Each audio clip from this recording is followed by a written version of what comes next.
Welcome to Sal's Classic Bodybuilding Archives.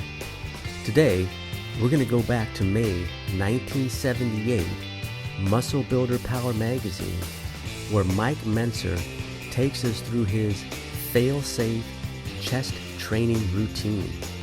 Enjoy. Oh, how I used to despair over my willowy pecs. Up until the time I won the Mr. America, at which point my pecs finally took on a more meaty appearance, I agonized over the fact that my pecs were my greatest physical shortcoming. After analyzing the whole situation, I came to some very revealing insights.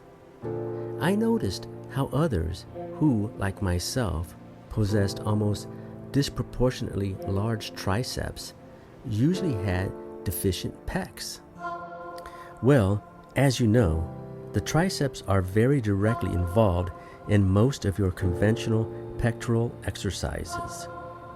As a result, my triceps were becoming outrageously developed while my pecs lagged pitifully behind. Actually, the triceps are a weak link in the working of the pectorals. Since the triceps are smaller than the pecs, they tend to give out in many exercises before the pecs, thus preventing the pecs from ever being fully stressed. The way I got around the weak link of the triceps was to isolate the pecs first with an exercise like a cable crossover or with dumbbell flies where the triceps are not directly involved. After carrying that exercise to a point of failure, I would proceed immediately to a second exercise that involved the triceps along with the pecs, like incline presses or dips. By going to the second exercise immediately with zero rest time after the first, the tricep will be temporarily stronger than the pecs, which are in a state of exhaustion from the first isolation exercise. Thus, you are not limited by the weak link of the triceps. Doing both exercises in rapid succession to a point of complete failure, along with forced and negative reps, rendered my pecs completely exhausted. As the pecs are attached to the humerus and along the sternum, it is their function to bring the humerus from a position away from the body into and across the sternum. Exercises like the cable crossover, which brings the upper arm from a position almost behind the plane of the torso to a position over the midline of the sternum, are most effective. Exercises like the regular flat bench press, which provide a range of motion of less than 90 degrees, stopping the humerus well short of the midline, or the least effective. The following is my fail-safe chest routine. 1. Cable crossovers or dumbbell flies.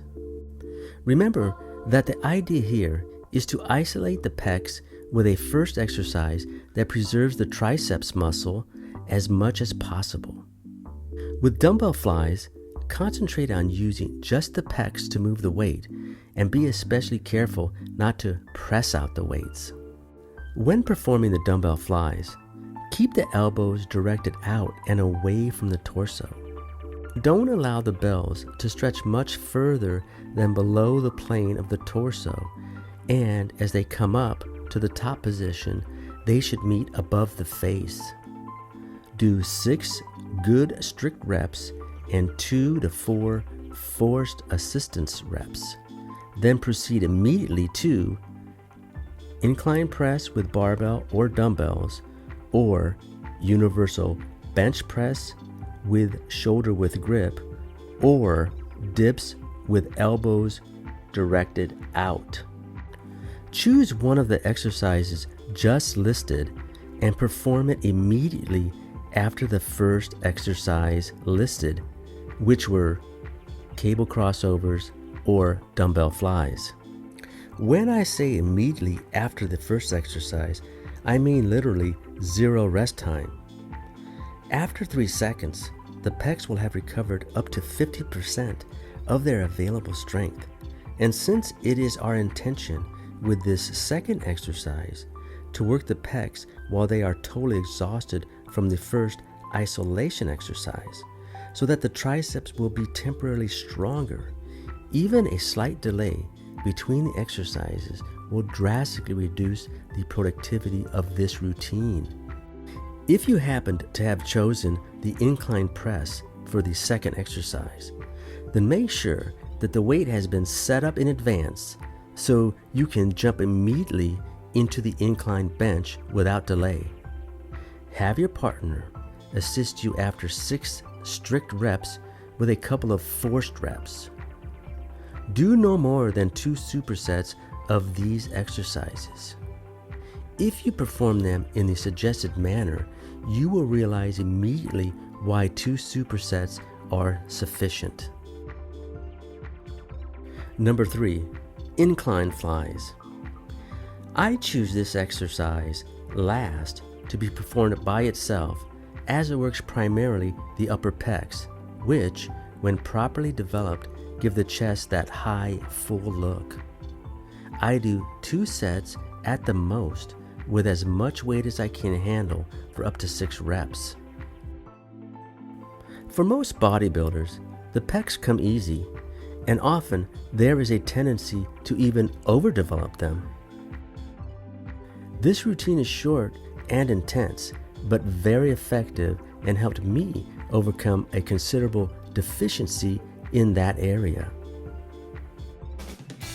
Well, thank you for joining me today. I hope you enjoyed today's read. Please leave a like, a comment, subscribe, and hit the notification bell. I would appreciate it. And until next week, keep training and chasing the dream.